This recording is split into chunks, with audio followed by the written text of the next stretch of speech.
And a good evening and welcome to another edition of the virtual Tack Room. I'm Lee Drake from the Red Shores family and the race day team as we're getting together tonight to host another fabulous show. Right off the top, I want to thank everybody for sending in all their comments and their texts, their messages.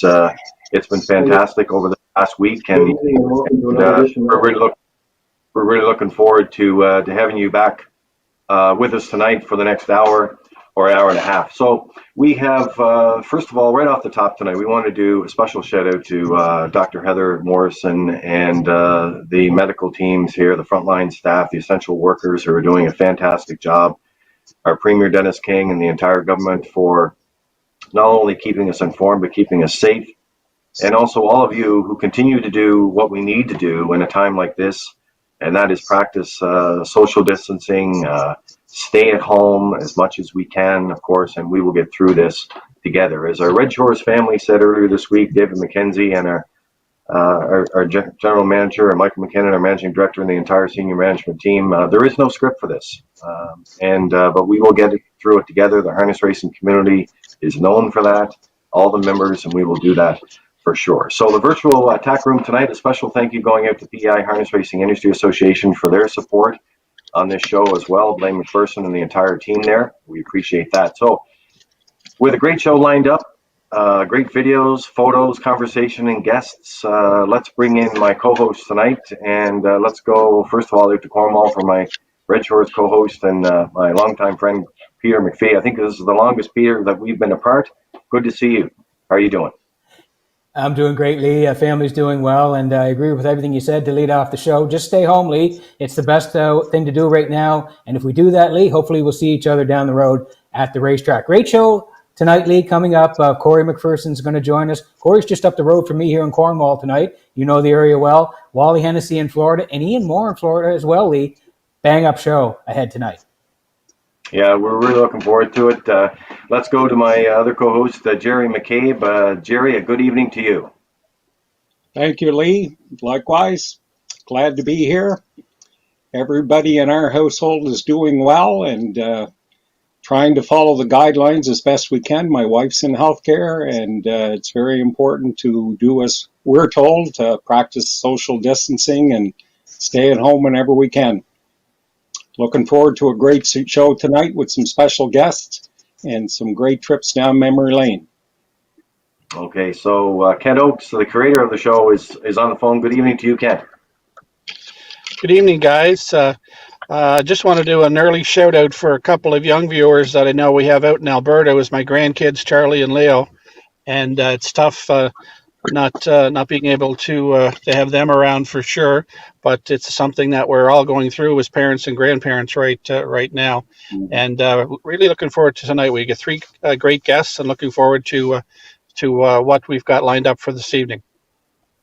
Okay, so we have a lot of information being thrown at us here tonight. UMI Sports, Scott McLean is working all the broadcast, all the production side of things. I'm turning down my phone here a little bit. The comments have started already. We'll do our best to track along with those, and we'll also do our best to get back to you if we can on the live broadcast here tonight. But we're going to go now bring in our first guest tonight, and that is harness driver Corey McPherson, just up the road from Peter McPhee in Cornwall. Corey, are you there? Hello. Great to see you. Nice to see you too. So Corey, just off the top tonight of the show, first of all, how are you and Lisa and the kids getting along during this time? We're all doing pretty good. Our lives haven't changed a whole lot. I still go to the barn every day, and Lisa still works. She's in resident care worker at Whistlewood Villa, so she's got to keep working, and the kids, they're just home, and their grandmother babysits them. Excellent. Well, everybody's safe, and I know essential work and all the workers are very fortunate to have them, and they're doing just a fantastic job, and we really appreciate everything that's happening. And as we said, the harness racing community, we have these equine athletes that we have to take care of, and I know you're doing a great job, and everyone's, of course, practicing social distancing and at the end of the day, coming home and being safe. So We really appreciate that. We have a great show lined up tonight, Corey. Several things that we're going to talk about in the virtual Tack Room, and we have a couple of races that we're going to start with. The first one is Dusty Lane Zendaya. And Ken, I'm going to start with you before Peter goes to set up the race with Corey here. Just a great way to kick off the show, and we thought this was a nice touch with Dusty Lane Zendaya and Corey McPherson and the connection he has for the Gas family. Absolutely. We all know how wonderful the people the Gas family are. And Corey, could you just perhaps tell us a little bit about what it's meant to you to have the opportunity to be around people like the Gas family, and certainly the opportunity to work with the amount of horses and the people that you deal with around the Gas operation? It's been pretty special, really. They've kept me in a job for the last 12 years and give me a lot of opportunities to drive many horses, young horses, top age trotters, and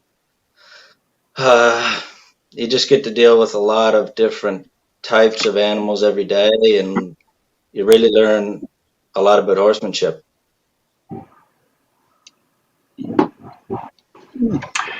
So Dusty Lane Zendaya, the Lady Slipper Gold 2017 with Corey McPherson. Peter, this is a special race, and we'll send it over to you. Yeah, and again, welcome to the show, Corey. Thank you for coming on tonight. This was a special night back in 2017. It was old home week. It was a Friday night, Corey. I think you're going to remember the race pretty well. There were some brisk early fractions, and then you made a big move with Dusty Lane Zendaya. Can you just tell us a little bit about that? When the program came out, when I seen it, I said, there's going to be a hot half. She wasn't a big lever, so I kind of thought I'd hope for a hot half too.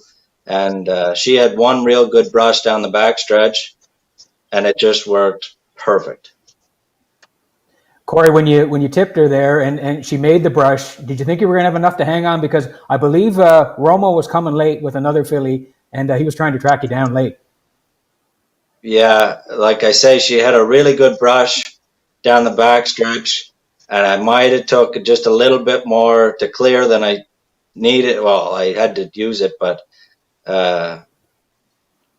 she sometimes would get a little laggy during the lane, but she had enough to hang on that night. And the reaction, the winner's circle, I mean, huge. The crowd out there, you must have been so excited coming back especially for the Gasses and their horse. Yeah, definitely. Well, I think they went for 12,000 that night, so that really helped too. So, Lee, we're going to throw to the race now, and we'll watch Corey here with Dusty Lane Zendaya. This was a huge win back at Old Home Week 2017. Here's the Lady Slipper in the 8th. There they go. They're off and pacing. Tobin Secret leaving out. Elm Grove Lady Luck along the rail. Woodmere Finesse will join them. Third on the outside. Bonsai Beach will go to the turn 4th. Then in 5th is Woodmere Dreams. Early trailer will be Dusty Lane Zendaya. Up the backstretch they go. Earl Smith has pointed. Tobin Secret right onto the engine from the outside. Woodmere Finesse now second. And the brouhaha going on a Friday night here at Old Home Week in Charlottetown. Look at them up front. They're bridle to bridle, toe to toe, 28 and 3. Open it up. Show time. Down the stretch they come. Led there by Tobin Secret. Romo decides to take his seat. Now second. He's aboard Woodmere Finesse. Third at the rail is Elm Grove Lady Luck. Here comes Bonsai Beach. 4th on the outside. Woodmere Dreams at the rail 5th. Dusty Lane Zendaya trailing on the outside. 56-2. Boom! Just like that. 27-4. Wow! Second quarter. 3 quarters coming next. Tobin Secret the leader. Dusty Lane Zendaya is fresh, and she's going to the front. Dusty Lane Zendaya and McPherson take over late. Tobin Secret now second. Woodmere Finesse on the outside. Now third. 3 quarters in 1. 27 flat. And they're homeward bound now. Dusty Lane Zendaya. Woodmere Finesse on the outside. Tobin Secret along the rail. Coming to the wire in the lady slipper, Dusty Lane, Shantea McPherson is back. Woodmere Finesse rallies up second. Third is Tobin Secret. The mile in 1:56 and 2. Well, Corey, we're going to look at the stretch drive here, and it's just interesting. You know, you're looking over, and you're waiting. I'm sure you see that Woodmere Finesse is coming back on, but I couldn't wait to ask you after I saw this race again. You know, like you said, they put in some pretty hot opening fractions, 28 and 3, 56 and 2, and you started to make your move there. And down the backstretch, and when you went by them, I mean, even Roma was pulling the plugs at that point, halfway down the backstretch. You must have been happy to see that, especially with that brouhaha earlier in the race. It set up for you perfectly. Yeah, it did set up perfect with the hot fractions and when I cleared front, I was very sure that I could get the job done, but Romo's filly actually showed more toughness than I thought she had, and it was close, but she got there. Mm-hmm. Where does that rank for you, Corey, as far as wins? I mean, that's a pretty important win on a Friday night old home week. It's right up there. It's pretty special. I don't know where I could rank it, but it was a good person. She was a pretty special mare to me, actually. She won some decent stakes, and I kind of brought her along right from a baby, and it was really nice to see. Jerry, interesting to hear your comments on this. I mean, anytime you win a Lady Slipper Gold at any time, and you've captured some of those great memories over the years, and this one will go down as history of one of those great races as well, where, you know, worst the first, and it's got all the makings of just a fantastic finish.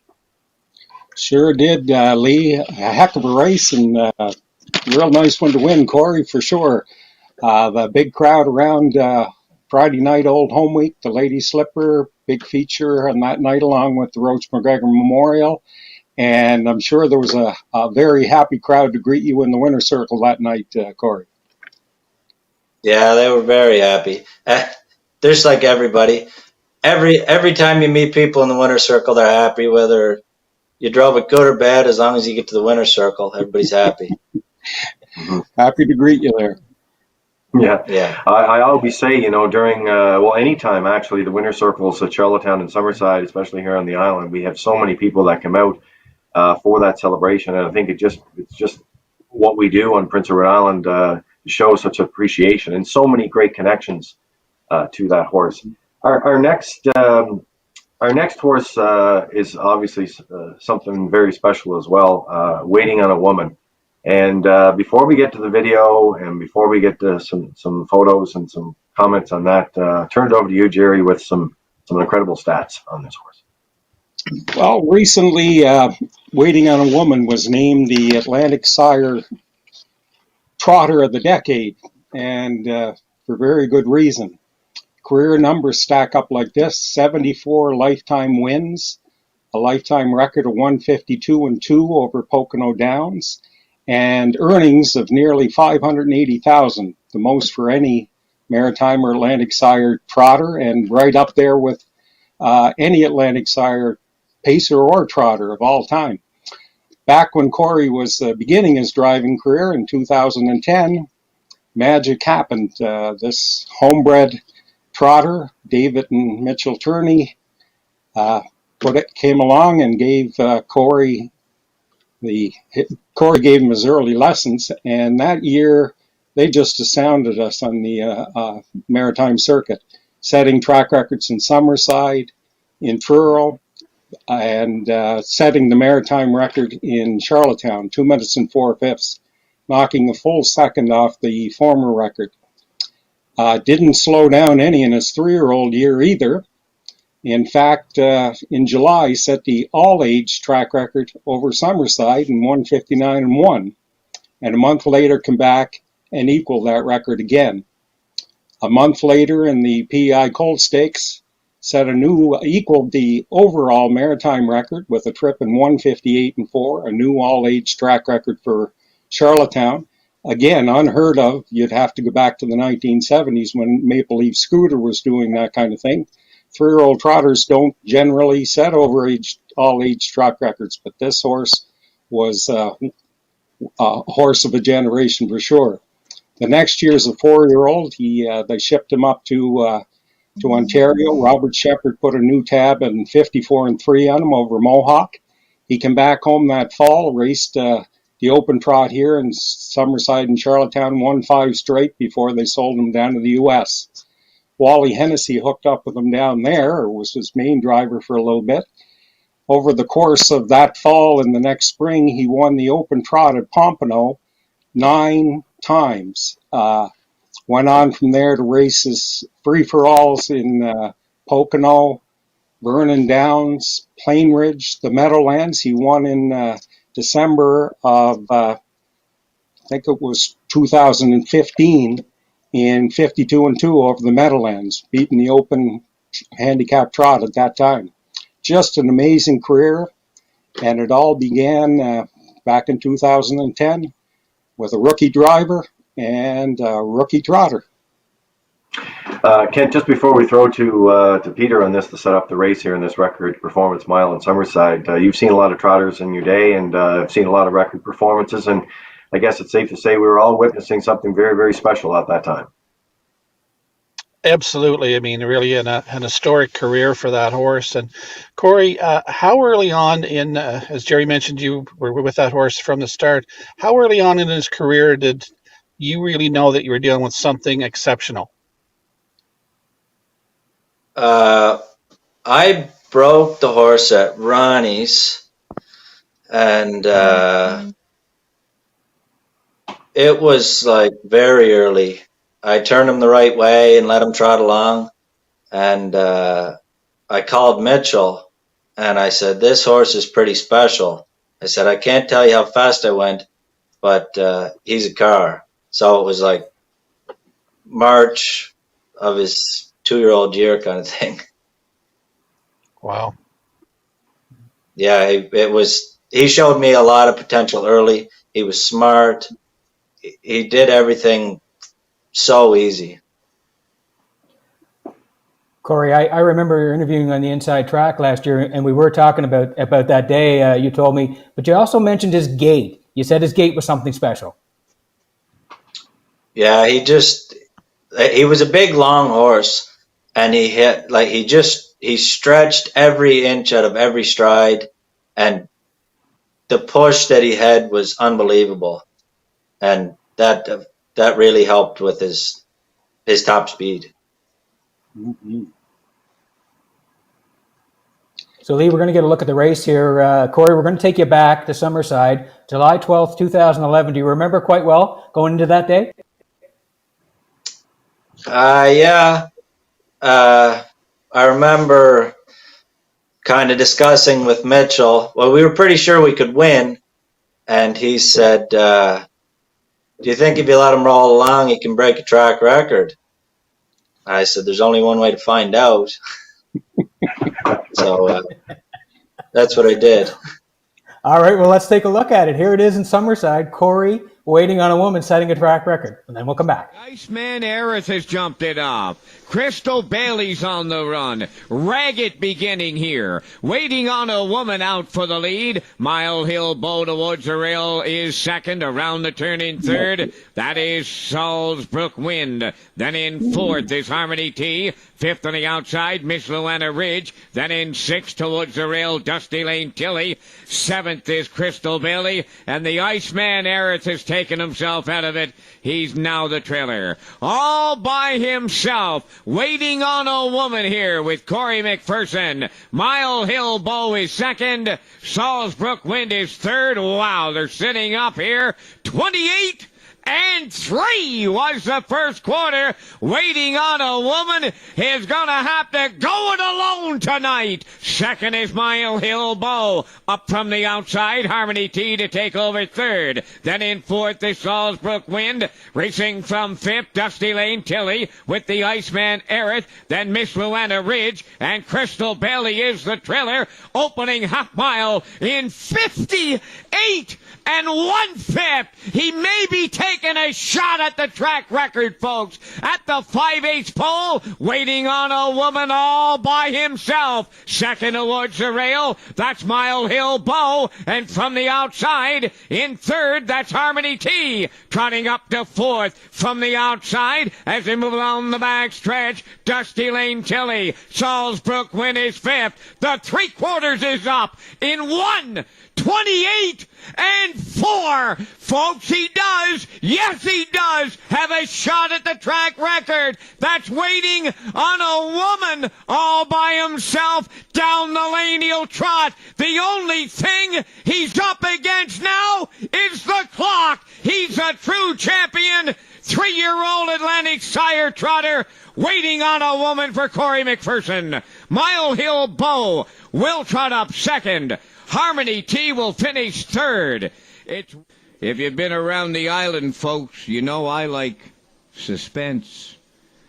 And you like track record holders. And you're looking at the latest one at Summerside. In the over 125 years that the trotters have been around the track, no one, and I mean no one, has trotted a mile faster than that 3-year-old trotting colt did here tonight at Summerside, and he tripped the clock in 1:59 and 1/5. It's the 3-year-old track record. It's the all-aged track trotting record. And it goes this Lobster Carnival week to Waiting on a Woman.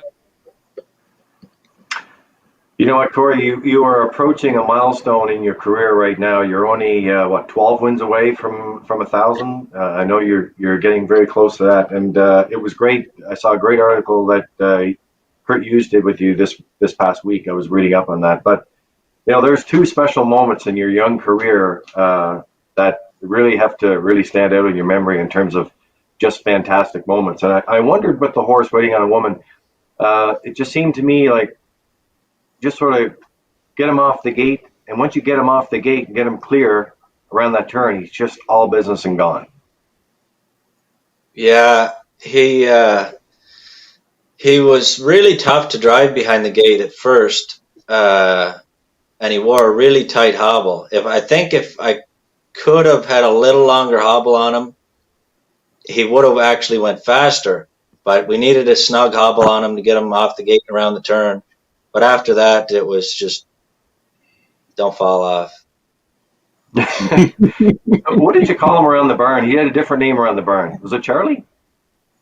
Yeah, Charlie. Mitchell put that on him. Corey, can you still believe he's racing? Yes and no. He usually a maritime bred that's been that. No, I shouldn't say used up, but he's raced tough every time he races. The guy that has him is really good to him. He gives him time off, and he gets rewarded also.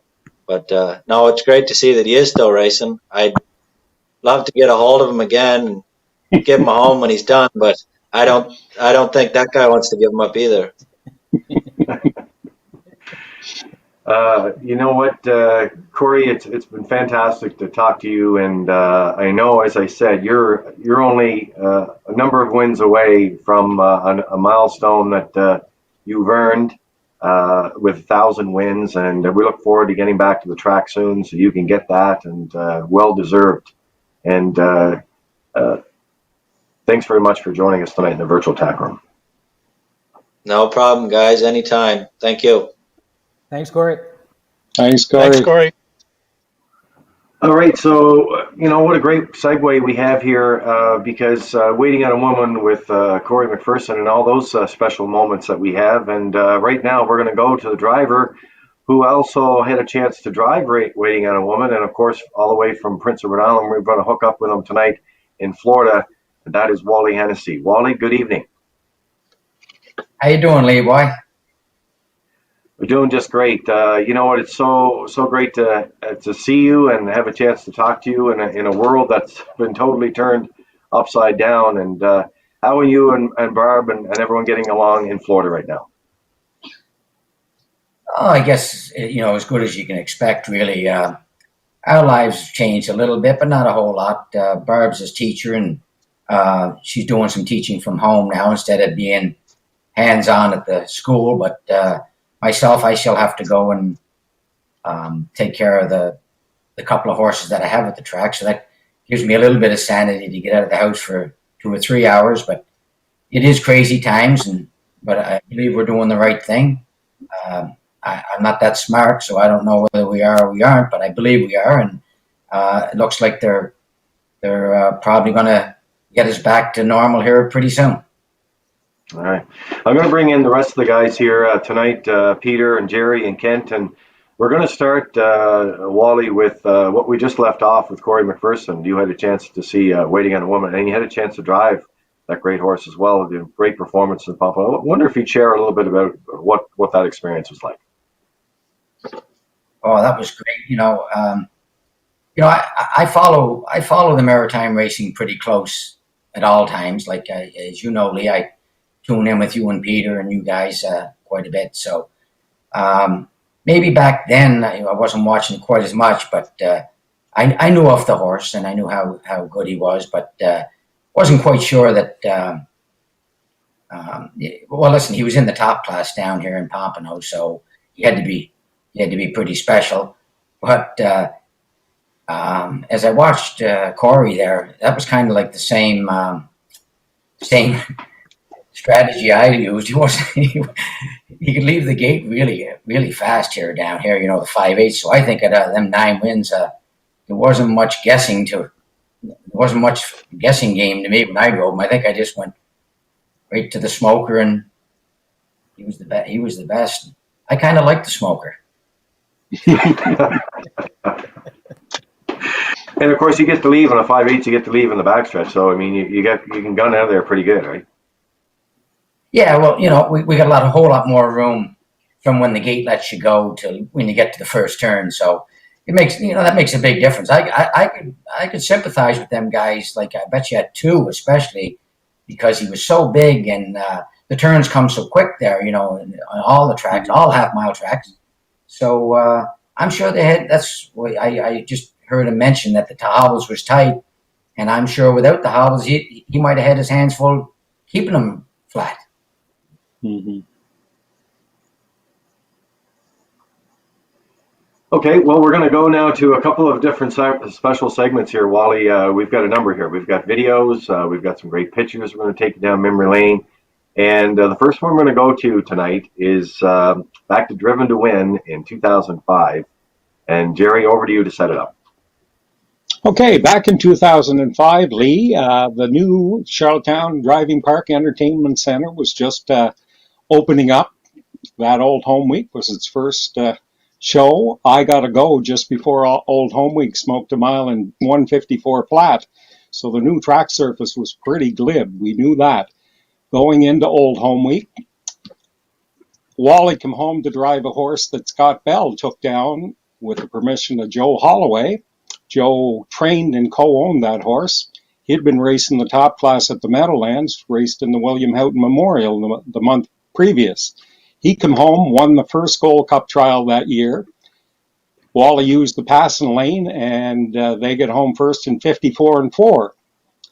And the second Gold Cup trial, Sanzolis Dexter was back looking for his third consecutive Gold Cup, which would have been a record, and looking to tie Andy Sun with 3 wins overall.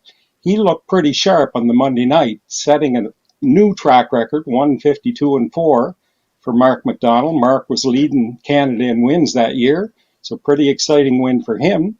And he was actually the favorite on Saturday night going into the Gold Cup, but was not to be.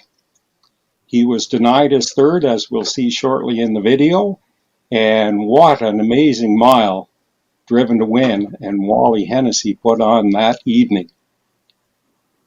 151-2 was the final outcome. That was a Canadian record at the time for 4-year-old stallions and an overall maritime record. It blew away the record that Bruce Baird had held over the 5/8 mile track at Champlain Raceway at New Brunswick Downs from 1991. So it was just amazing. That horse went on to make $250,000 that year and took a mark later that fall in 150 flat at Dover Downs. So pretty special Old Home Week in Gold Cup and Saucer. Well, Kent Oates, I know 2005 was very, very special for you and all the hard work with the new property coming together there. Share with your thoughts of just how special this was to see it all come together and the building actually open at that time. For sure. And I guess, Wally, one question I'd have is, you grew up around the Charlottetown racetrack and been over it 1,000 times. Did you ever really think that we'd have a track where we could pace a mile at 151 over Charlottetown? Oh, growing up as a kid, no, never in my wildest dreams. But as we all know, the horses got better, the equipment got better, the tracks got better. And of course, if I'd have known I was going to be driving a horse like Driven to Win, I probably could have maybe imagined a little bit.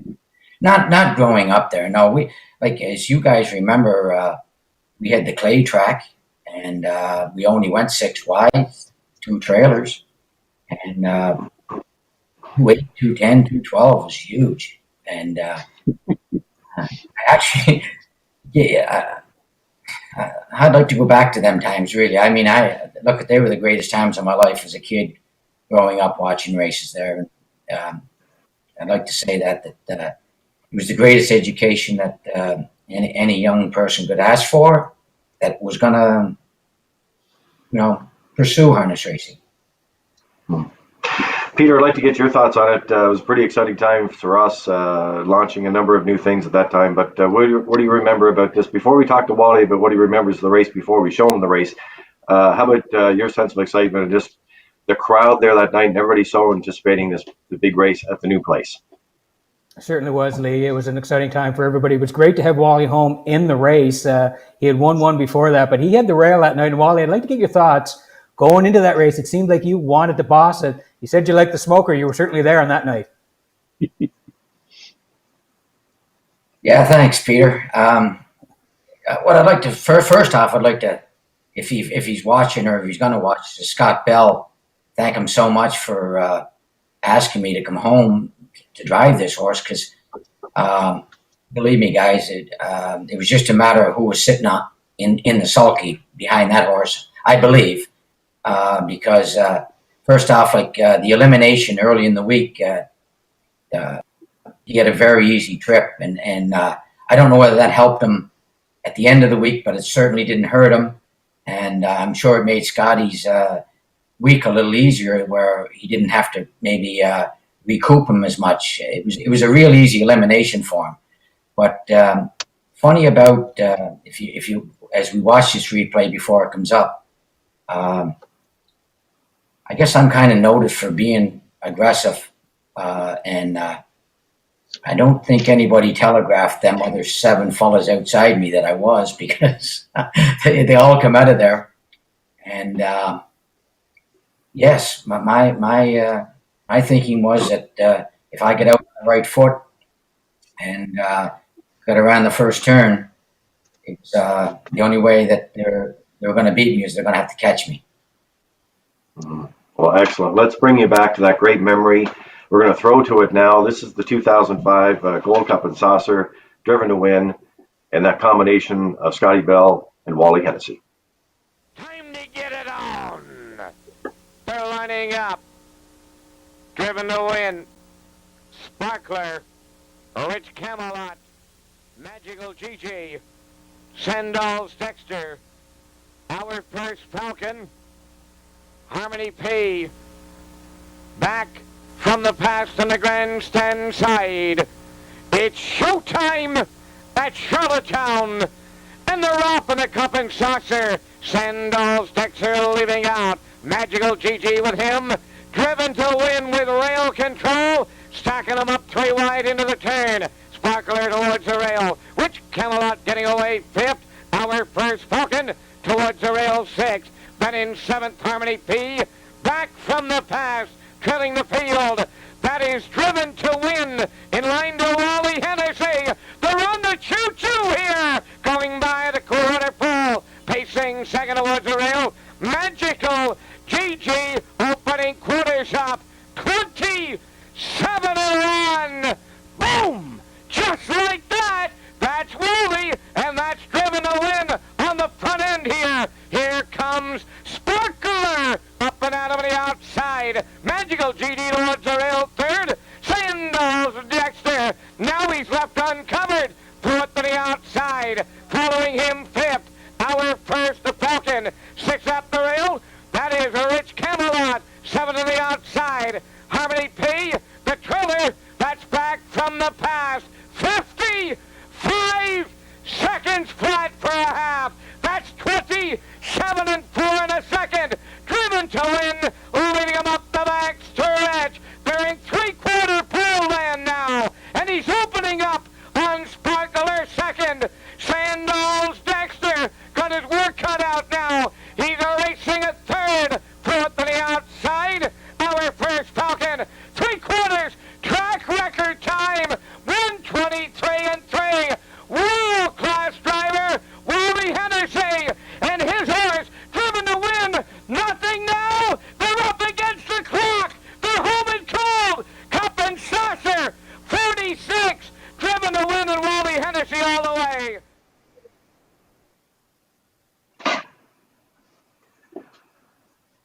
Well, that right there, Wally, you get a look at it, how excited you were to win that race, to come home and to win it that night under these circumstances too. I must say, well, every time I watch the race, I see where Paul moved in. He was coming first up, and then he decided to duck in, and you just seen right then past the half that your horse sort of just kicked into another gear, and it seemed to be all over from there.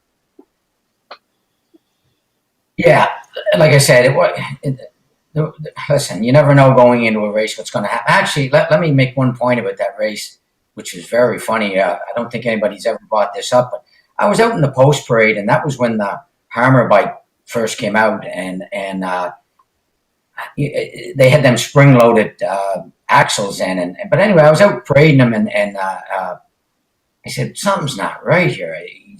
He doesn't seem to be moving properly. But anyway, so we got the call to go to the gate, and I was heading to the gate, and I said, you know what, I got something's wrong here. I got to go back to the paddock. So I turned and went back to the paddock, and when I got off the bike, I said, check that wheel. The wheel was locked up solid. So the result would have been completely different if I had went to the bike or had went to the gate with that bike. And anyway, Scotty was trying to let on like he was real cool, but the sweat was running right off his forehead. And I was a little keyed up myself. So anyway, we switched. We get into another wagon, and away we went. But, Lee, when I got around when he got out of the gate the way he did, there was nothing Wally done. The horse did it all. The horse came out the 8th pole. I just went on a little, got him in behind me. And when Spook come, it didn't matter whether he get in behind me or what happened. It didn't matter that night. The horse was just, Scotty had him ready. And listen, the reason I was so excited, I guess at that point in my career, I didn't think I'd still be driving now. And I just didn't know how many more chances I would have at winning the race that I grew up with. And it's one of the highlights of my life, as far as driving, driving.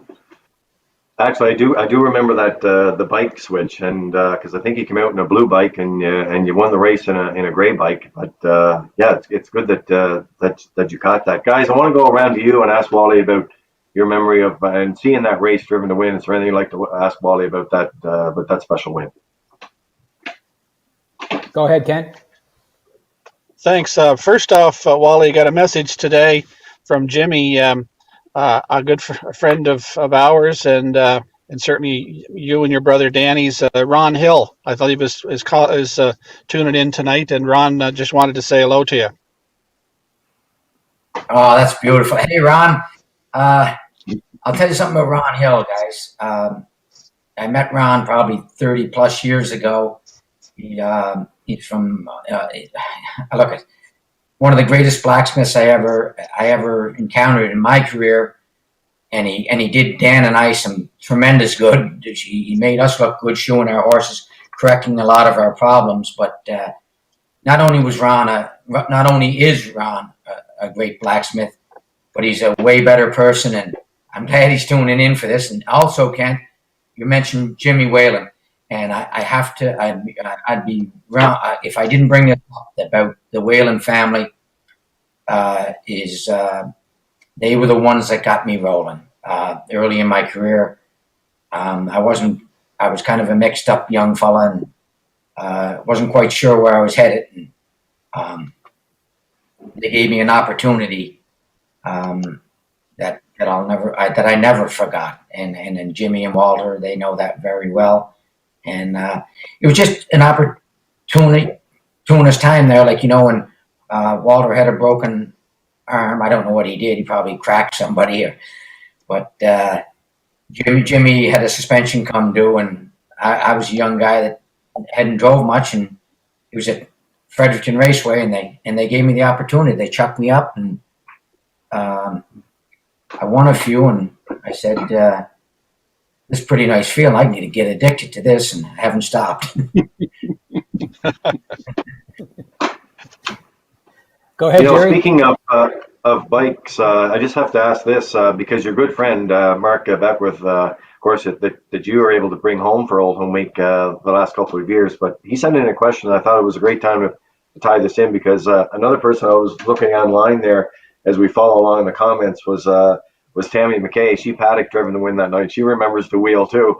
But Mark asks, you were one of the last top drivers to switch to the new style of race bike, and why was that? And did you find a noticeable difference?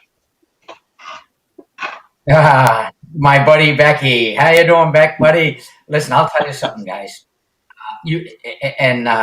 Beck will get a kick out of this, and so will you guys.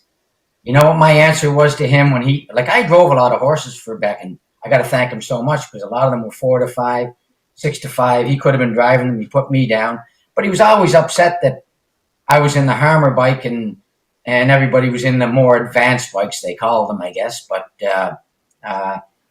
he kept at me about, you got to get a new bike. And he told me I was so cheap. That's the only reason I wasn't getting a new one. So he actually got it for me. But anyway, I'm going to answer him right here in front of you guys so everybody can hear this. You know what I told him? I said, when you guys beat me in this bike, when you guys start beating me in the bike I'm driving in now, that's when I'll get a new one. Good answer. Well, Marcus had 10,000 wins will do, Wally. Yeah, a lot of bikes. Wooden bikes, Peter. I can go back to. Oh, look, I can go back. I'm not sure if I went back to where there was no discs. Maybe. I'm not sure, but the times have sure changed, and I don't know whether it's for the better, to be honest with you guys. But that's not my problem. My problem is to go out there and try to win races. I will say this, Mark, with his 5,000 win plateau, that time he did it in October 2015. Of course, he had majority of his wins in Yonkers from 96 to 2006, and then he moved to Saratoga in 2009. But what was interesting about his 5,000 win plateau, he's won a lot of races, as you said, but he was one of two drivers. There was another driver who did it that night, Frank, I can't think of Frank's last name now, but they were the two drivers that did it on the same night at the same track. And so Mark's a little part of history as well. I'm sure he was using one of those bikes maybe that night too. All right. Hey, Lee, you ever watch him drive? I'm sure you've watched Mark drive. You guys have never had the pleasure or the opportunity to watch him in Charlottetown. Maybe we'll give him a spin this summer. he's quite animated and sulky. So I'll just leave it at that. So we'll leave it at that. All right. Okay, guys. Well, we've got a bumper here. We're going to roll through. That's going to get us to our next segment here with you, Wally, and Jerry and Peter will be leading off on this. But we're going to roll until we get back to the racetrack and we have our post parades back. We do have a photo parade.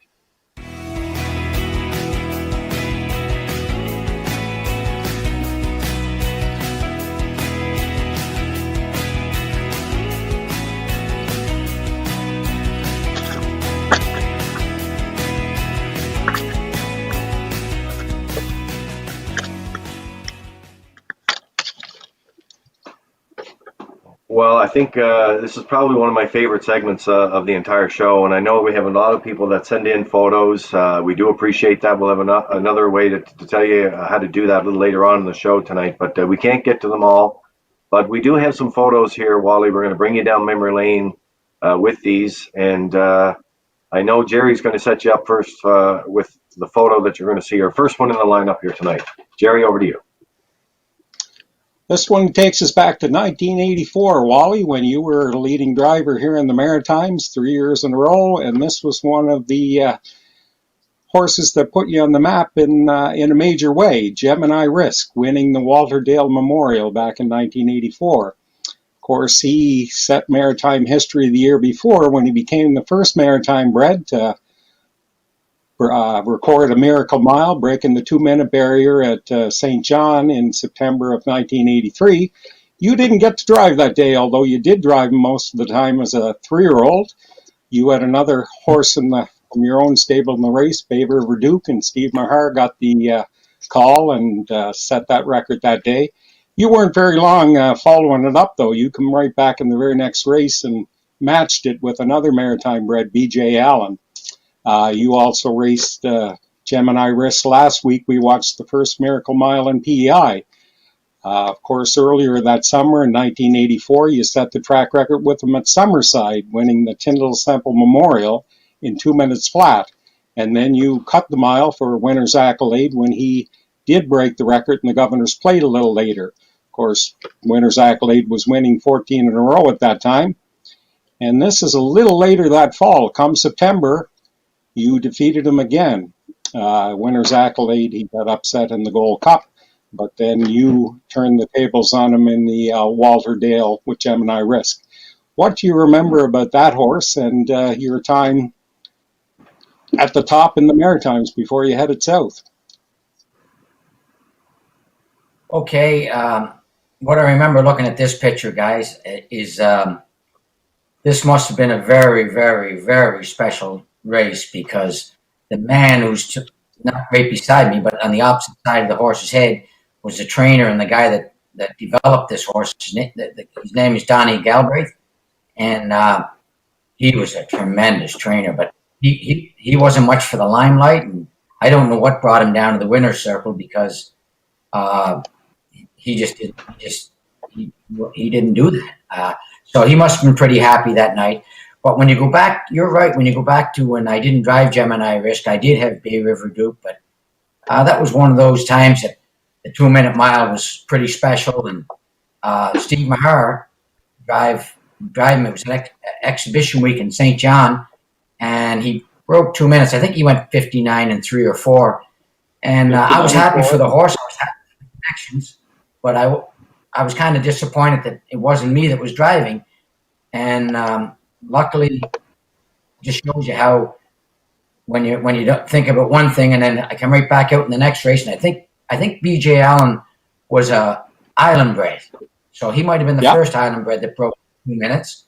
And the very next race, very, very special times. Very special times. It was just that time, guys, and I happened to be young and coming up, and that's when the horses were starting to get faster, and it was just a matter of time, before 2 minutes was broke. But if you look years prior, like 2:10 was something you were shooting at. So now we're shooting at 1:50. So. Yeah. we got a couple more here for you. We're going to take you, Peter. I'm going to get you in the action here with the next couple of photos. And Wally, this had to be a special one here for you because we talked about the 2005, but this takes you back to 2001. And Peter, you can weigh in on this great photo. Yeah, Wally, this was 2001 when you had your first Gold Cup and Saucer win with Scarlet and Gold. Just tell us about that night and obviously a very happy winner's circle. Okay, thanks, Peter. Yeah, that was very special. I got to tell you, and go back on that a little bit. I hope I don't take too much time, but the fellow right behind me is Bill Companion, and he was at me for a month before, maybe 6 weeks before. He had a special horse, Scarlet and Gold, he was going to bring home, and he thought it would be pretty special if I drove him because his father and my father competed against each other on the island at both tracks, Charlottetown and Summerside. And if I had been Billy Companion, thank you so much, Billy, if you're watching, for your continued, I don't know what you call it, you just kept at me until I finally gave in, and I'm glad I did. At that time, I was pretty busy. I was a lot more in demand than I am now. But anyway, once again, early in the week, he had a relatively easy elimination as well. So he came into this race in tremendous form, and he was the favorite, I believe, but he drew the outside, and you never know what can happen. I know, I've been beat with a favorite in the Gold Cup, so I know what can happen. And anyway, it worked out. The trip wasn't great, but it worked out. And in this winner's circle, you can see the guy to my left. When I went down, that's my father, Joe Hennessey, considered probably one of the greatest horsemen that ever came out of Atlantic Canada. And the only reason it wasn't anywhere else is because he never left Atlantic Canada. But anyway, I can remember not this picture, but when I get down, he wasn't much for showing his emotions. He wasn't much for giving me a pat in the back, but he grabbed me and hugged me, and he whispered in my ear, "We did it." That was pretty special. For sure. Well, it is a great photo, Lee. Great memory. And the Lieutenant Governor there, Leon Spinard, the late Leon Spinard there as well. Well, Wally, after all those wins, look at this one. Yeah. 10,000. Yeah. How special that is. Well, yeah, it is, Lee. But you get a little spoiled as you go on in your life. You just it is a number, and actually, if my other wins overseas counted, this wasn't my 10,000th win, but it was in North America. So, but it was a very special night, and you're going to see some Islanders in there, and my wife and daughter, of course, my nephews, a lot of the drivers, Joe Fraser, a great friend of mine. But there's been people that's been in these winter circles with me throughout my career that are friends, and they're from Danny McIsaac, George Rogers, Alan Stewart, Sue Allen. Who else could I see there? Marcel Barrio and Susan Barrio. Jimmy McDonald, who's been a terrific supporter of mine throughout my whole career. But I like that, a lot of the drivers come down as well, because I believe the greatest endorsement any catch driver can get is when your peers, when they can't drive, and these are guys you butt heads with over the years, they use you to drive. I think that's the greatest endorsement that anybody could ask for as a catch driver.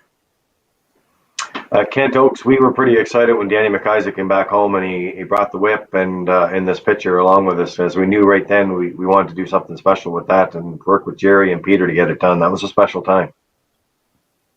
Absolutely. And if I could just jump back for a second there, Wally, I hadn't heard the story about what your dad had said, but I think it's very appropriate because I think we've talked about over the years growing up around racing and PEI.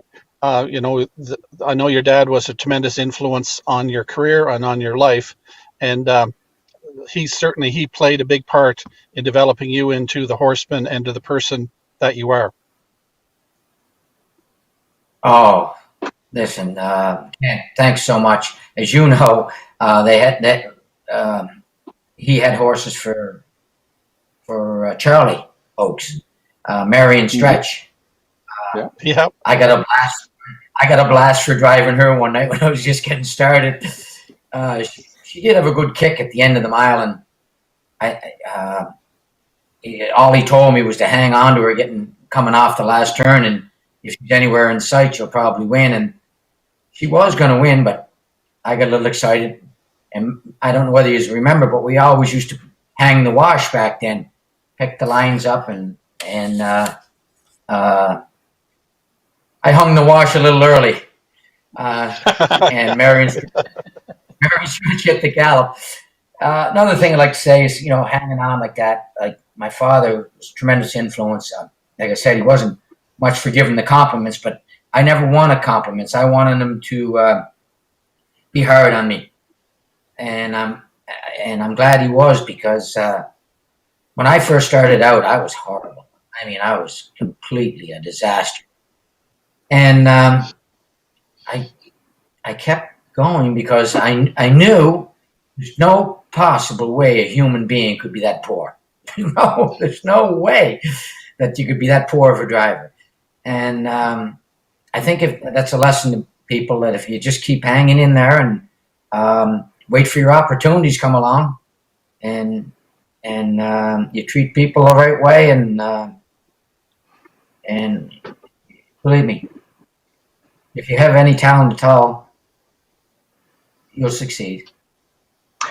So you got family and friends watching tonight, Wally. I just got to get a couple of these. I know that Shelley and Jody I was talking to them a little earlier, and Shelley sent in a question which I think we've already touched on, was the major changes that you've witnessed over the years in the career in terms of the equipment and the horses, and you've certainly touched on that. But I know they're watching tonight, and some great questions. Charlie Price sent in a note as well, but talked about your top drivers. You were in the Maritimes, and then moving to the States, even when you're the top driver here, and that decision to move. But this one here, Jody Lynn Matheson, Jody wrote in and said, rumor has it that you are making your way back to Red Shores Old Home Week 2020 on Lincoln Sealster. Stinking Lincoln, is there any truth to that?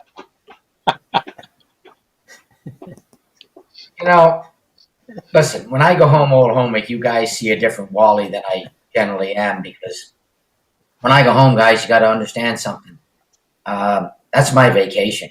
So I don't bring my colors with me. But if Jody persisted and he drew the rail and he was in the cheapest class on the grounds, I might consider it. I'm not saying I won't promise you. But I think you made me pretty happy. Yeah, let me go back to Jody, my brother Jody.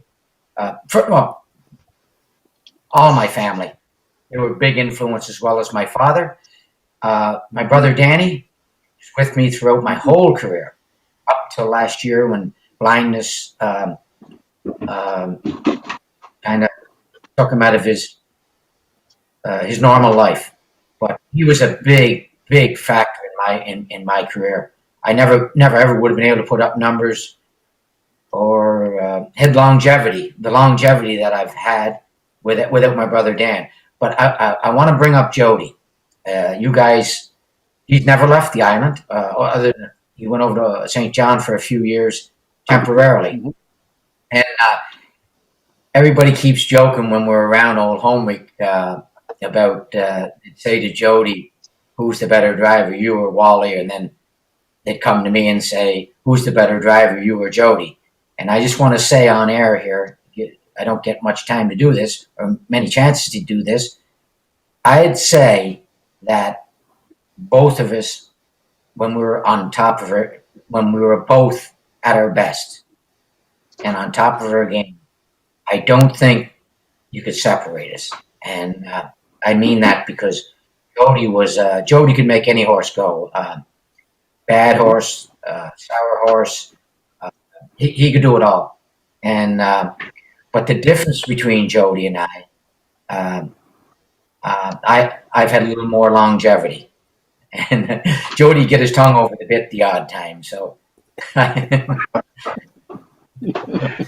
Great singer too. I sang with him a couple of nights. We're running out of time on this segment because we have Dr. Ian Moir still to come here. But before we go, we can't go, Peter, without you talking a little bit and then throwing this next horse, because Wally Hennessey. When you think of Wally Hennessey, you think of this horse. Yeah, Lee, we're going to get to the race, Moneymaker, but I'd like Kent to weigh in here because Kent, I know you know Moneymaker well, and just make your comments to Wally before we throw to the race. Sure, Peter. Okay. Wally, perhaps could you just tell us how you ended up getting to drive Moneymaker? Sure, Kent. That was it. That's an easy answer.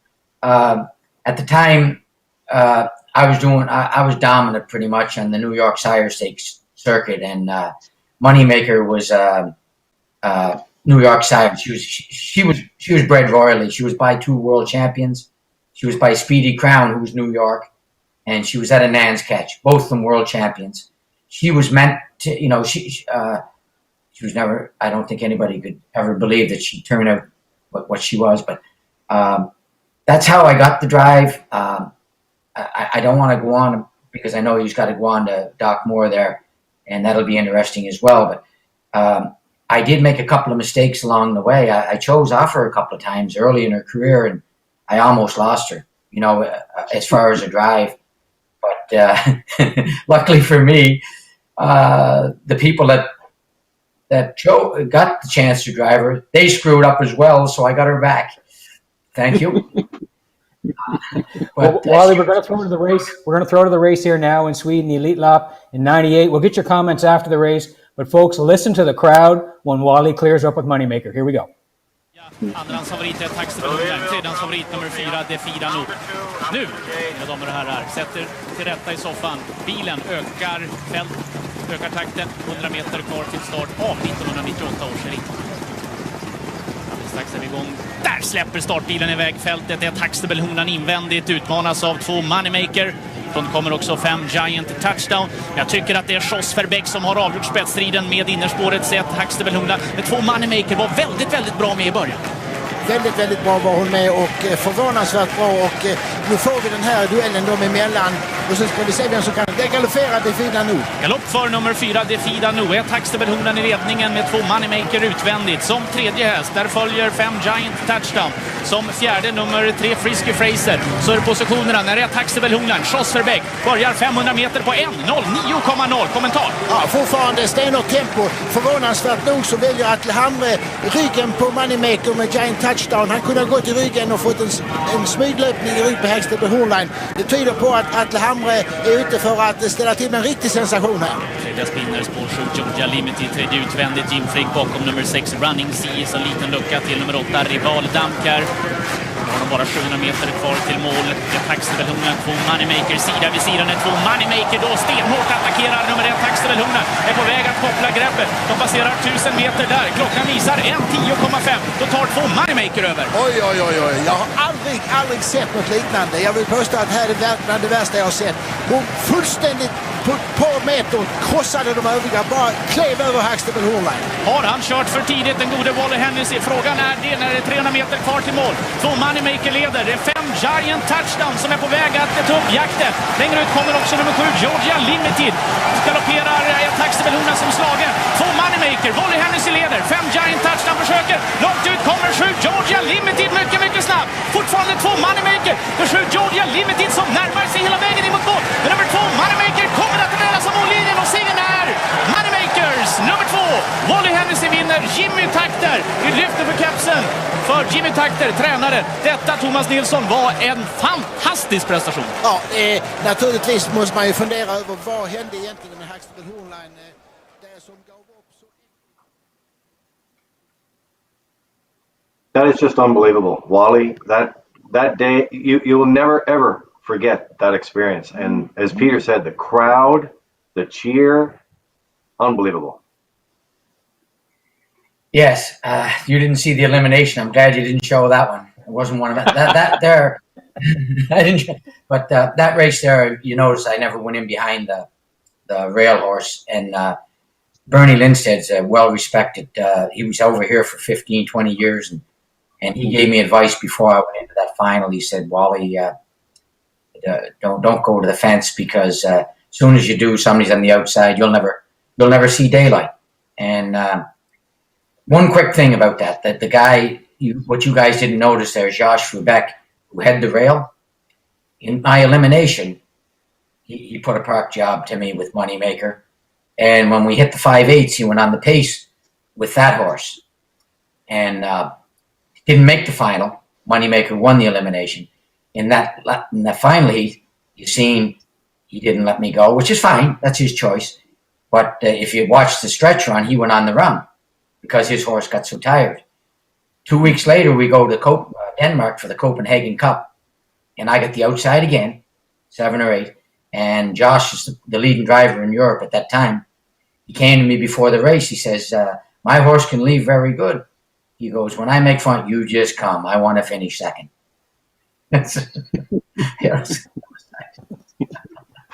Easy win. Great stories.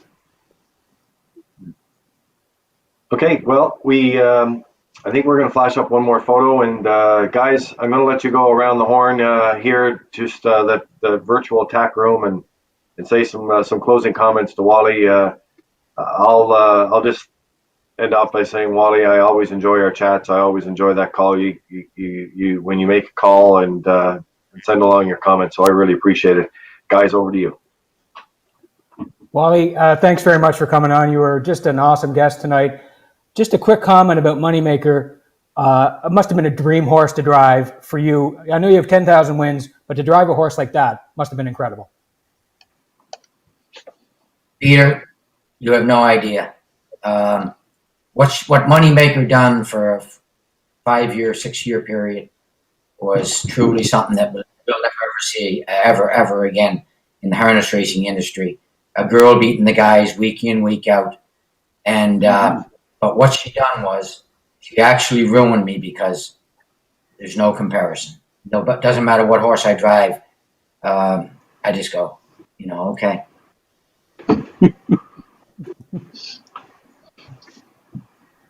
Jerry? Oh, good stuff. Great memories, Wally. Some great stories. Do you have any particular race of Moneymakers that you recall more fondly than any others, or was there a special one? She gave you so many great victories. What was your favorite? That's a good question, Jerry. Really, I like that question. And actually, I've never been asked that before, but I don't know. They were all special, right? But I can tell you this. The last race of her life was when she retired. It was up in Montreal. It was when they had the big special race up there. It was called the Trot Mondial World Trot. $500,000 purse at a 1.25 miles, a 1 3/16. And it was the last race of her life. And she broke that day. She broke the world record by 1.5 seconds. And I was greeted in the winner's circle by my mother. They came up. My mother and all my sisters came up from the island because they knew it was her final race, and they knew what she meant to me and what she meant to my career. And that picture of me and my mother hugging actually made your paper, The Guardian, there, or Patriot, either or. Ken, final thoughts? Fantastic memories, Wally. Thanks very much for coming, and look forward to seeing you this Old Home Week 2020. Oh, okay, Ken, thank you so much. But first off, guys, don't be thanking me. I want to thank all you guys. For, number one, Lee, for asking me. Number two is what you guys are doing right here. We're entertaining people tonight, and thank you so much for that. Not just for tonight. Your lifetimes that you guys have devoted to this special industry. It's been a pleasure knowing you guys throughout my life. I haven't been around you a lot because I left the island at a young age, but we're not in these times. We're not far away from one another, and I put Old Home Week. It was my special time when I go home from my vacation. I have the time of my life. Well, thank you very much, Thank Wally. you. Stay safe, and we look forward to talking to you again soon. We really enjoyed the segment. Thank you so much, guys. Okay, so we're going up to 3/4 here now, and yeah, we have another segment that we're really excited about, and we're just going to stay in Florida, and we have Dr. Ian Moir on the line. Good evening, Ian. Hello, Lee. How are you? Doing great, thanks. Thanks for joining us tonight on the virtual Tack Room. It wasn't that long ago you were just back on the island for a breeders seminar, which it was great to see you then. I had a chance to talk to you at that point, but I know a lot of people were here and had a chance to see you, and it's great to have you on the show tonight. First of all, I want to ask how you and Nancy and everyone that's getting along with you and your family and your Florida family, how are you getting along? Well, we're getting along very well down here, including all our staff that works for us, Dale Spence and Mackenzie McGuinness, and a couple of Ontarians, Dustin Boyd and Emma Pearson, and we have a local boys, 2 Furlot, son Brad, working for us. Everybody's doing well. It seems like in Florida here that life is going on at kind of an everyday pace, really. There hasn't been a lot of changes, really, but you know, as time goes on and the numbers go up down here, there are some things that have changed for sure, but everybody's doing well. And I'd like to also echo the same comments that Wally made about you guys and the shows that you do, even the productions from the CDP. Anytime I look on, which is quite a bit as well as Wally, they're top-notch productions, beautiful, you know, high definition. They're fantastic. So you guys are doing a great job and deserve a lot of accolades for that. And I'd like to say hi to Wally and Corey, and make sure you take your colors with you to Old Home Week this year, Wally, because I might hang one there as well. That's fantastic. Yeah, you know, the Red Shores team and UMI Sports with Scott McLean and everyone working together at both our properties on Prince Edward Island and Charlottetown and Summerside. We're very, very proud of the production pieces and the presentations for sure. We're going to start with our photo parade. We've got a couple of great pictures here for you, Ian, to lead off here, and also some great races as well. And Jerry, over to you with the first one tonight, and take Ian down memory lane. Welcome, Ian. We're going to go back in time about 50 years with this photo. Doc Price and George Sobey in the winner's circle at Summerside Raceway right around 1970. I know he was a very important horse in your life, and George was a very important part of your start in harness racing. Can you tell us a little bit about that in this photo?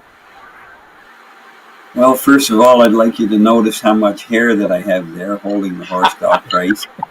So I did have hair at one point in my life, but didn't last too long. That's Carl Sobey, by the way, right beside me. One of George's son, Dale's brother. And that's probably about 1970, maybe. I'm not sure. It could have been 69 or 70.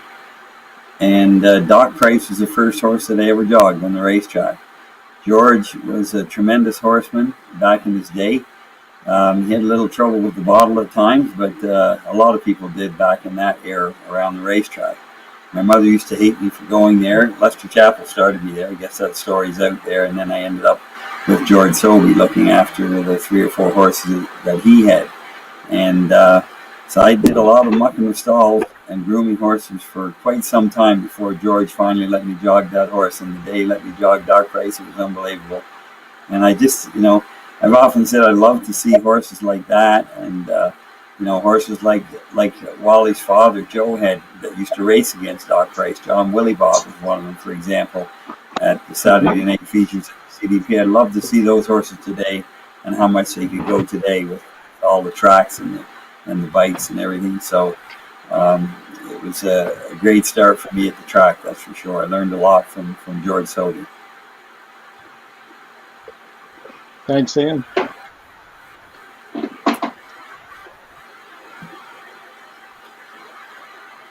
You want me to Ken, I comment think on that one? Corey is on the screen. Yeah, Yeah. Ian, this is a photo, of course, of Saunders Glory and yourself and Nancy. Tell us about how you got Saunders Glory and how important he was early on in your driving career. Well, Saunders Glory ended up being one of my first top horses.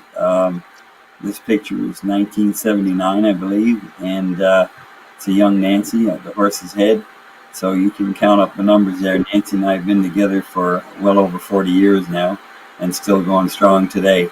And that's my father beside me and Bob Dewar, of course, who did a tremendous amount of work for Summerside Raceway at the time. That Saunders Glory, I bought him off of another maritimer, Earl Butler, who was from Nova Scotia originally and had gone up to Ontario, raced mostly around Orangeville in that area back in the day. And Saunders Glory was an English horse. He was a stallion. And he was 5 years old when we bought him. He had 2 bow tendons because back then that's the only type of horse I could afford to buy, was one that was one that had a little lameness issue or one that had some attitude problems. And back then the government PEI used to give out student bursaries for $600 a semester, I believe it was, and I saved mine up for a couple of years and bought this horse for about $1,500 at the time. So he was the only horse we had, and we did a lot of work with him and got him sound enough to race. This race was his last race on the island in August, late August of '79. I was going back to, both Nancy and I were going back to University of Guelph on Friday. Summerside used to race on a Wednesday. The horse had been in the Governor's Plate in a few of the big races around that year. And he'd always kind of gone close to the track record. I think the record back then was 2:03-2. Kitley Township won the Governor's Plate that year with Russell Burgoyne driving. And so Gerard Smith was the classifier back then, I believe, at the time, and he set up a special race. I kind of peppered him to do it on the Wednesday. Got 5 entries, including Steve McLeod coming from Churro with one, and $1,200 purse, and we were going to go after the track record. So he won that night, 2:02-4, which was the track record in Summerside. So it was a great night for us. Vance Cameron, by the way, I never get tired of listening to his race calls, and about 5 minutes after the race was over, the rains came down like crazy. So we were in the barn. We were at Leith Clark's barn, right beside the gate, going onto the track at Summerside. And we had ordered pizza and some beer from the bootlegger, of course. That's where you get your delivery of beer back then, bootleggers. I don't know what it's like today. But anyway, Vance came down and gave me a cassette disc of the race call, and I still have that today. It's probably in Brackley now in storage there in a garage. That's a fantastic photo. Well, the photo parade is going to continue here next. We have one here that no doubt, Ian, you'll never forget this night either. In the mud, 88 with the paper maker and the Gold Cup and Saucer, and when you snuck up the rail to win. Tell us your thoughts and what memories rush back to you on this photo. Well, that was without question one of the best days in harness racing for me ever. Certainly in the top 3. And that's Nancy behind me again, and I think she was carrying Lindsay, our second daughter at the time, and young Ron McClellan on to the right of the photo, I guess my left as I'm looking at it.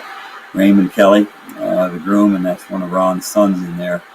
And that was going to be an all-time record wager at the track. It was anyway, but the first 4 races that night in '88, I can't remember exactly, but they did a tremendous amount of on-track live wager, and then the rains came down, and I was very happy to see the rain because the papermaker had never lost in the mud. He was he was another sort of a lameness type horse that we inherited. I used to do work on the horse when he was in Montreal with Jacques Hebert. I used to fly up every few weeks.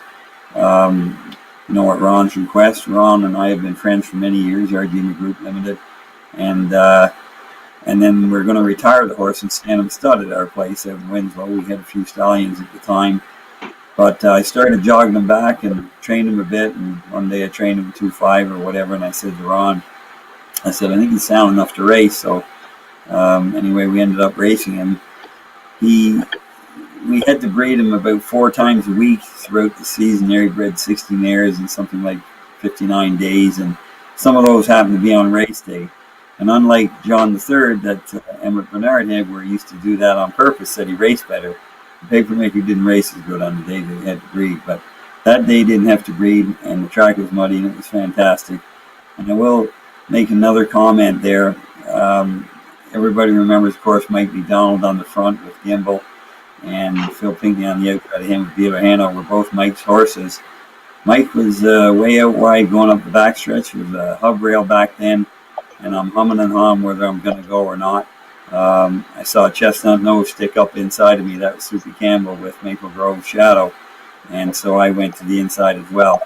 And Mike and I, we hooked wheels temporarily, but when we got loose again, away we went. As we pulled up in the backstretch, Mike came right up beside me, just to show the class of Mike McDonald, and literally banged wheels right beside me and pointed the whip at me and said, "Don't do that again, young fella." And turned around, and we're both going back, and he turned around and looked at me and said, "Congratulations on winning the Gold Cup and Saucer." So how many guys would have done that? You know, Mike McDonald, true class, real gentleman. That's also the papermaker again, same night, another view of it, and very happy night for all of us.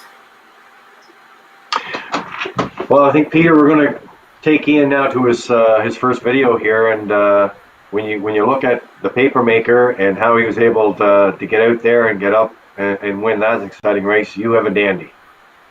Yeah, Ian, we're going to take you back to 1996. I know you know it well. We're going to go to Summerside, the Governor's Plate, and you had Quick Challenge. Going into the race, just tell us your thoughts about it and your chances of maybe winning that race. Well, he was one of the, he was in the top 3 horses that year in the free-for-all circuit in the Maritimes. Used to race every week at different places, and I loved it. Like Wally said, he comes home, that's his holidays. My holidays back then were going to Truro or going to Sydney or wherever for a weekend and racing the horse. But back then there were 6 on the gate and 2 trailers, and unfortunately for me, I drew the 7 hole, I believe, in that race, if I'm not mistaken, and that almost was not real good for me, as you'll see in the race. But it did turn out in the end. I think Danny Romo was beside me. I think he had Happy Family, if I remember. And he sat parked the whole mile. I never saw daylight. And at the head of the stretch, I just said, "Romo, I'm coming out." And he moved over and I got out. So unfortunately, it did. Let's go to the race. It was a fantastic race. It was a dead heat. In the end, Ian had a Quick Challenge and Danny O'Brien had Luna Fantasia. Let's go there now and watch the 1996 Governor's Plate. They're off and pacing. This cam's for you being sent out. Henchman Hanover along the rail racing from second. On the inside, a Quick Challenge racing third. Coming 3 wide is Happy Family fourth. Racing at it fifth now as they pass by the 8th and turn to the back stretch to the opening quarter mile. Racing a fifth, Luna Fantasia. Then in 6th, Musco Chip. Oh, to be King. He is 7th down the trailer. Grabbing the Playboy, opening quarter mile. This cam's for you in line to Paul McDonald, leading by 2 lengths. The opener, 28 and 4. Second is Henchman Hanover from the outside. Coming on for third now as the field comes off the paddock turn and a race down the stretch, the half mile. It's the next station. This cam's for you.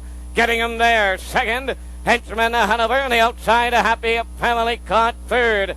Fourth, Quick Challenge. Fifth, that's a Luna Fantasia. Musco Chip 6th. Garvin's Playboy 7th. Oh, to be King turning the field. 4 in, 4 out. The half mile, 59 and 2. Turning to the backside. 3 wide. They move to the back stretch. This cam's for you on top. Second on the rail, Henchman Hanover. Happy Family third. Luna Fantasia, 30 wide, now fourth. Quick challenge up the rail, fifth. Then in sixth, Moscow Chip, 1:30 and 1. The three-quarter time. Governor's Plate 28. They're turning for home. This Cam's for you, trying to close it out. Luna Fantasia on the outside. Moscow Chip, quick challenge. Deep in the stretch. An upset winner. Here's the finish. Looks for Luna Fantasia and quick challenge. May need a picture.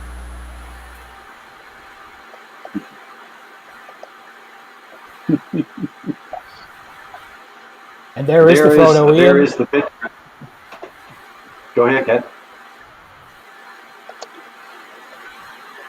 Yeah, Ian, that was go ahead, Ian. Oh, you go ahead. Sorry. Yeah, I guess I was just going to make some comments. Maybe if we could pop up the next photo of the winner's circle, if we could, Scott.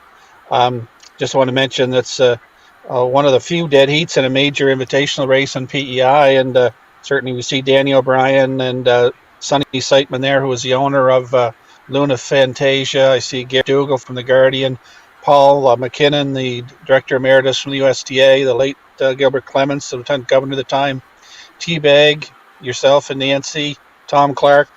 So a great photo, Ian. What memories does that race bring back? Well, the first thing I see is that you notice who got the cooler that night. Danny and I were on the backstretch talking, and then when they said prayed them both, I said, well, you might as well go first, because I knew that the last one would take the cooler home that night. Of course, Danny eventually got one, but not that night. We actually walked their horse with the cooler on by those guys as they're leaving, showing it to them, so it's kind of funny. But my whole family's there. That's Nancy beside me, and that's Chelsea, Lindsay, and Tyler from right to left in the picture. Very young. And Tom Clark was a partner with me on Quick Challenge, and T-Bag looked after him. So it was a very proud moment for us, for sure.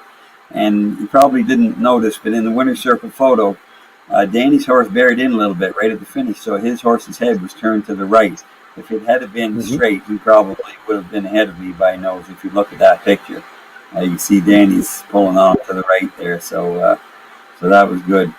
It was hard to get room that night, but once we got room, the horse paced right along. He was a nice little horse, that guy. Terrific horse, and he just overcame everything and raced his heart out for you every night he raced. He had the track record at my place in Winslow Downs before I did the track over. I think there was 5 turns to a mile there back in the day. And I think I trained him in 201 over that track one day. And there never was another one. Went over there since. So a nice horse and lovely picture and great memories, that's for sure. I just wondered, Ian, because when I was watching the race as well, you didn't have a lot of space there, and you sort of answered a little earlier. You got room and got out. But what did you and Danny say after you went under the wire? Any comments? Did one think they had it, or do you think you had it, or what were any comments, or if any were made? Well, that's sort of how it went. Danny said, "I'm not sure. Did you get it?" And I said, "Well, I don't think so. It may have been you." And so we sat there for a while. I think they're, unlike today, they were a few minutes back then because they had to print a photo if it was close for the judges. And it took probably 3 or 4 minutes, that's for sure. And one other comment about that race, you may have noticed at the quarter pole, it was uncommon in those days, especially in the Maritimes, to give holes to people. But I was backing up, going to the quarter, trying to give Rome a hole, get him the hell out of my way, but he didn't want it. So anyway, it worked out for the best at the end of the day. Wonderful. All right, we're going to move over to another piece of the segment here, and Jerry, over to you with Shadow Play. Well, we're going to take everybody back to 2008, and what a year for maritime harness racing fans that year, following not one but 2 phenomenal horses on the Grand Circuit. Of course, the great Sun Beach Somewhere and Shadow Play. Shadow Play was a $16,000 yearling purchase at the Harrisburg sale 2 years before that by Doc Moir, Ron McClellan's RG McGroup Limited, and Serge Savard. made about 30,000 as a 2-year-old, and made the finals of both the $1 million Metro Pace and the Governor's Cup. Didn't have a whole lot of luck in either one of those races, and his 2008 campaign kind of started off on a slow footing as well. Made the final of the North American Cup, but come up empty. Things turned around for him shortly after that when he posted a 150-2 win over Mohawk in an overnight class with Tim Tetrick catch driving. He parlayed that into a win and elimination of the Confederation Cup, and that was in Canadian record time. He set a world record in elimination of the Adios, captured the final with Dave Miller, and by season's end, he was the second best horse on the planet, without a doubt, chasing Some Beat Somewhere, second place finish in the Messenger Pace and the Breeders' Crown after winning elimination that year. But of course, his biggest and brightest day was on a Thursday afternoon in Delaware, where he captured both the first heat and the final of the Little Brown Jug in impressive fashion, and world record fashion, for that matter. But what a dramatic day it was. Can you recall a little bit about that day for us, Ian? Sure can. I could talk forever on that day. That was certainly a highlight of my participation in this wonderful business that we're all in. But for me, shadow play that day showed me more courage and more heart and desire to win than any horse that I've ever been associated with.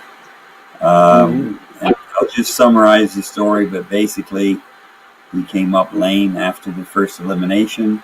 He trained unreal the day before. I went a mile and a half before I finally got him pulled up on Wednesday, and I went about 20 seconds faster than I wanted to go because I couldn't hold him. But he had unfortunate timing with an abscess in his foot. And, you know, people say, oh, he had feet problems, didn't he? That was the only time in his entire life that he was ever lame, really.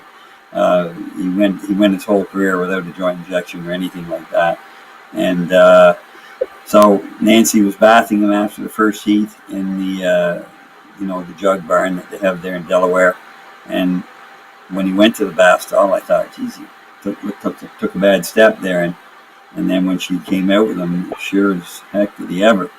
So, this is good. So I got looking at him, and I thought that he had a separation. You couldn't tell at that time. Plus, I had no equipment with me, no foot testers or anything like that, that he had an abscess that was developing, or that had developed. And in the meantime, our driver, Dave Miller, won in track record and world record time with Lone Star Legend, 49-2. They're interviewing him in the winner's circle after the fact. Bruce Saunders is standing there. He's the trainer of Lone Star Legend, trying to get Dave's attention. And they asked Dave who he was going to drive in the final. Dave said, well, I came here to drive shadow play. Dave Miller is one of the most loyal drivers in this business I've ever been associated with. And he's a very emotional guy, really sincere, excellent guy. And so as soon as he said that, then Bruce Saunders got his attention and said, you know, that horse is lame over there. So I met Eric Wilt, the blacksmith, the track blacksmith at the time, and I told him that I wanted to have a set of leather pads put on the horse. He never wore them in his life. He had aluminum shoes on the front, and leave a space there on that side. Just, put the pad on and cut it off short, so he had basically an open space under the shoe. So he's getting them shot. I'm standing there, and Dave comes over, stands right beside me. And neither one of us looked at each other, and he said, what's going on, Doc? And I said, the horse came up a little bit lame after the first race. I think he's got an abscess, or I think he's got a separation in his foot. So there was about a 20-second pause. Dave just turned around and left. That's how it went. So everything was in our favor that day. There was 3 eliminations. We were in the first one, and so basically there was an hour and a half before he got to go out the track again. And we needed every single minute of that hour and a half. They said, I believe they said like it'd be 5 minutes to post grade, and we still didn't have the harness on. And Chip Hastings, who ran the jug barn down there, a good friend of mine, and Howie Trainer, who was also involved in the jug barn at the time from Moncton, They both come over and said, no, you take your time. First, they wanted to know if I was going to race, because there was no ultra eligibles, as you know, in the jug, but they didn't want any advanced wager on them. So I said, we're going to give it a shot. So anyway, 5 minutes, they said, and no harness on. So they came over and said, you take your time, we'll wait for you. And I said, no, we'll be ready. So put all the gear on them. Lindsay, my daughter, was grooming him at the time, and she put all the gear on him and Nancy, and we had them ready. They were playing the national anthem. So everybody was kind of standing facing towards the track. We were at the back of the jug barn at the time. And so I motioned to Lindsay. I said, bring him out right now. Well, nobody's looking because the commission vet was there. She was a lady veterinarian. And so she brought him out. He took one lame step and then he walked out fine. And so we stood him outside while they played the national anthem, the American national anthem. And he walked to the paddock fine. The commission veterinarian was right beside me. Somebody's got pictures of that. We made a book for us with all these photos, great memories. And you line them up at the side of the paddock there before you go on to the track, being a fair track, I guess. They only had a couple horse paddock, couple race paddock. So Dave came along and I handed him the lines and I just said, if he takes one lame step, bring him in. And I turned around and walked the other way. Dave never said a word, got on the horse. Commission veterinarian came with me to the track. And he came by us the first time. He had an unbelievable bow in his neck, like he was going to get the job done, and that was all there was to it. He went by us and stopped in front of the VIP tent, and the commission lady veterinarian looked at me. I can't remember her name, actually. She said, he looks all right to me. And I said, yeah, I guess we'll give it a go.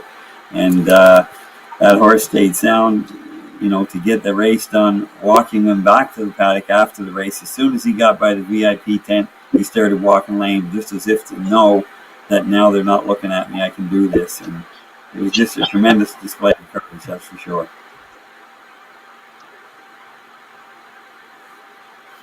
Well, let's take a look at the race here, Lee. We'll throw to the 2008 jug, and we'll get everybody's comments once we come back out of the race.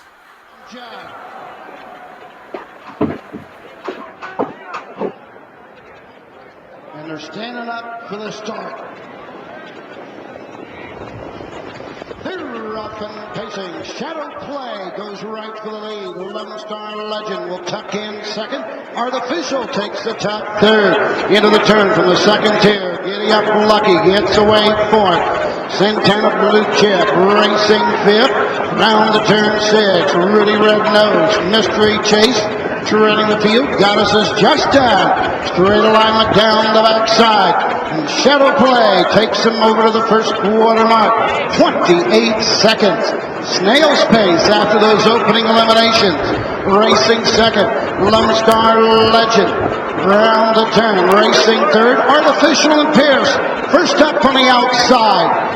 And David Miller coast away by 2 on Lone Star Legend. Artificial challenging on the outside. Santana Blue Chip comes to the outside as well. It's a race over to the halfway point. 56-1, 28-1, second quarter. Shadow Play the leader. Lone Star Legend, Artificial, Santana Blue Chip, Giddy Up Lucky fifth. Rudy Red Nose, Mystery Chase. Threading the field, Goddesses Justin. 4 in, 4 out. Past the half, down the backside they go now. Shadow Play with the lead and Dave Polana moves on the inside, looking for some daylight with Lone Star Legend. On the outside, Artificial. 3 quarters, 1:23 and 4, 27 and 3, and Shadow Play opens up on Lone Star Legend. Artificial third, Santana Blue Chip fourth. Coming home, David Miller. Shadow Play win the Little Brown Jug. 1:50-1. World record. 2 heats.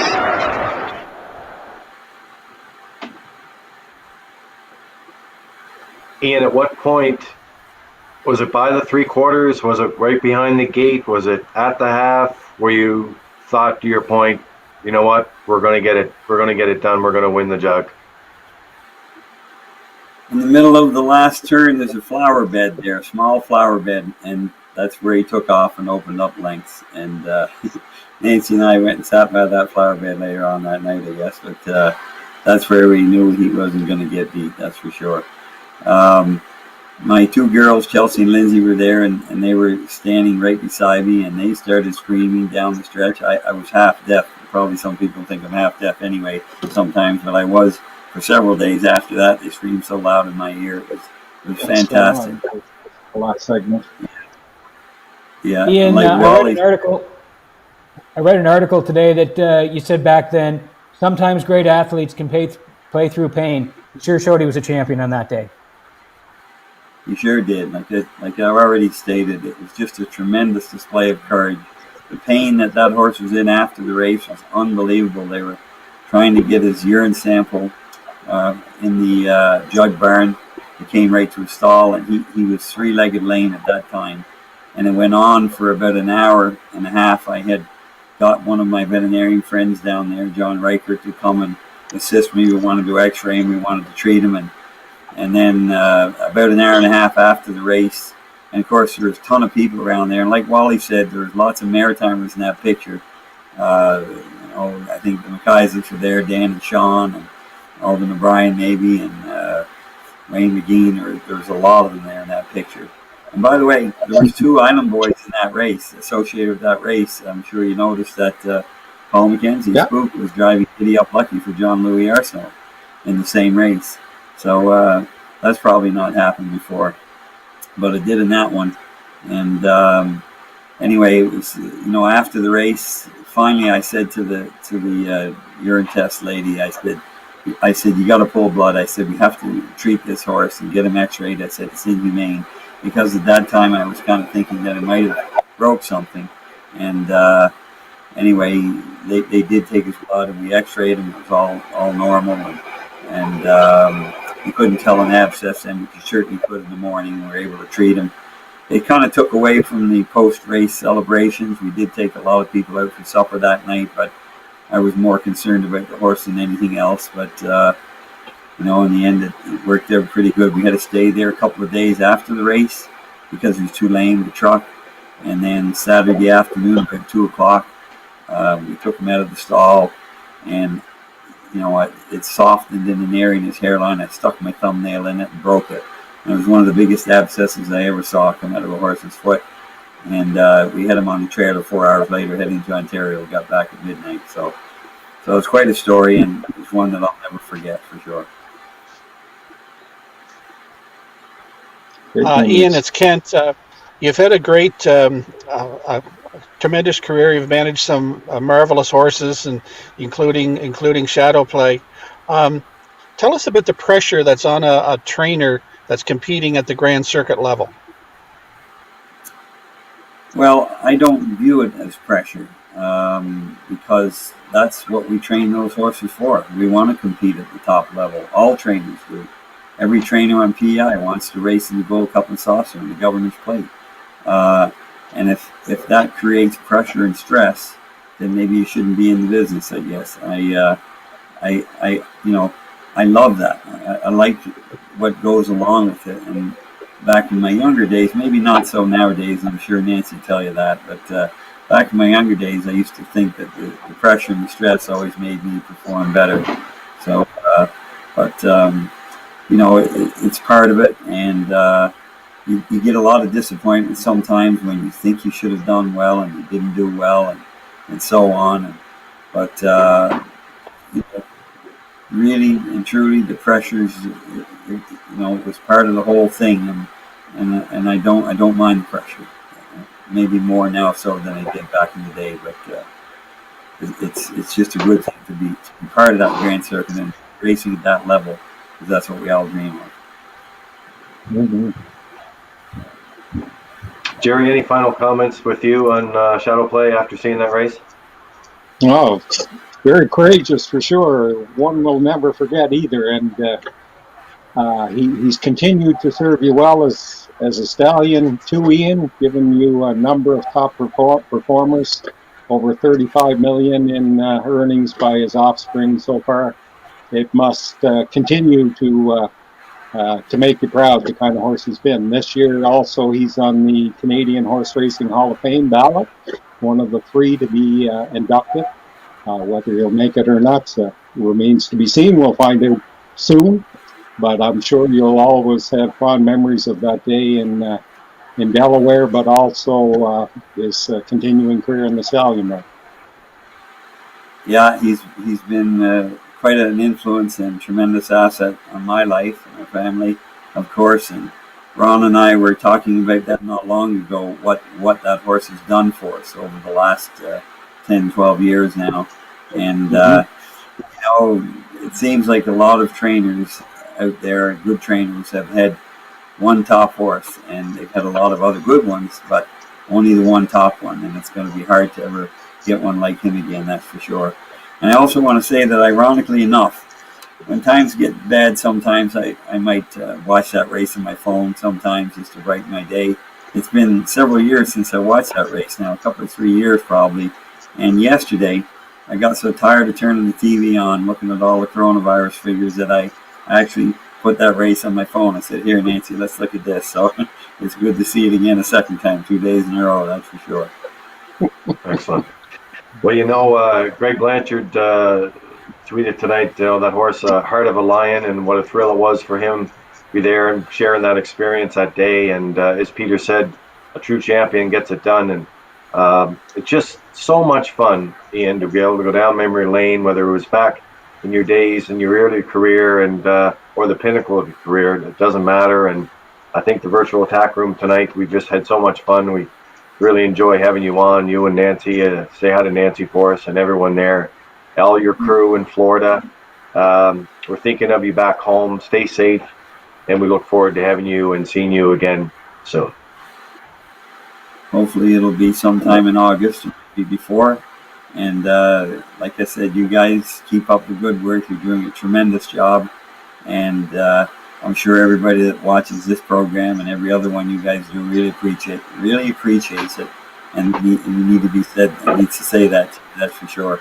So thanks a lot, and all the best to everyone up there. Stay safe, and everyone be well.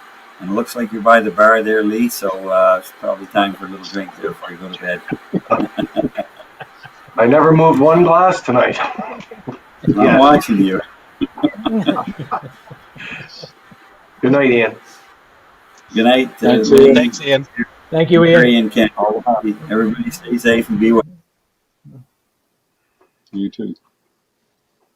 Okay, so that's our virtual Tack Room for tonight. It's been an action-packed night. Of course, the Red Shores family, the industry, PEI Harness Racing Industry Association, and all the Red Shores, or the harness racing family tonight. I got to tell you, a lot of viewers on tonight, a lot of comments, guys, and it's been a fantastic, another great show. And I know we were excited about this show when we were starting tonight. And Scott McLean, UMI Sports, he's a trooper. This has been a long show tonight, but I think everyone's really enjoyed it. We'll go around. It's like the Waltons. We'll go around and say goodnight to everyone. Peter, good night to you. Well, thank you, Lee. Lee, we thought it was going to be a great show, like you said. It really was, Lee. Led off by Corey McPherson, did a great job. Wally came on from Florida. He was fantastic going down memory lane. And then Doc Moir, wow, the great memories he had. And that story about Shadowplay, Lee, is something else. So again, kudos to everybody for coming on, Lee. Show number 3, great again. All right, good night, Peter. Jerry, over to you. Always a fantastic show, and a good night to you. Thank you, Lee. Really appreciate it. Thank you, everybody out there in our virtual land, for tuning in tonight in the virtual Tack Room. Really enjoyed having you along. Listen to the stories from Corey, Wally, and Ian, and great trips down memory lane. And Kent, a good night to you. When you created this concept and came to us with this idea you had, I think it shows like tonight that, even though it was a little longer, it's just wonderful to have a trip down memory lane and keep everybody together in a time when we're apart. Absolutely, Lee. I think we should all be very proud of our 3 guests and how professional job they did. And certainly to everybody, stay safe. So let's stay apart. And the better job we do in staying apart right now, the sooner we can all be together. All right. Well, good night, Kent. All right. Well, that's it. We're going to wrap up the virtual Tack Room for this week. We'll let you know about our next show and next guests and when we get rolling. But from now until then, let's make sure that we follow the advice of the health professionals. Let's make sure that we continue to take care for these great animals, the great horses that we have, but do it safely and practice social distancing. And we will be together again. There's a lot of great people in this sport. And when we all work together, we can do great things. So from all of us at the virtual Tack Room, good night.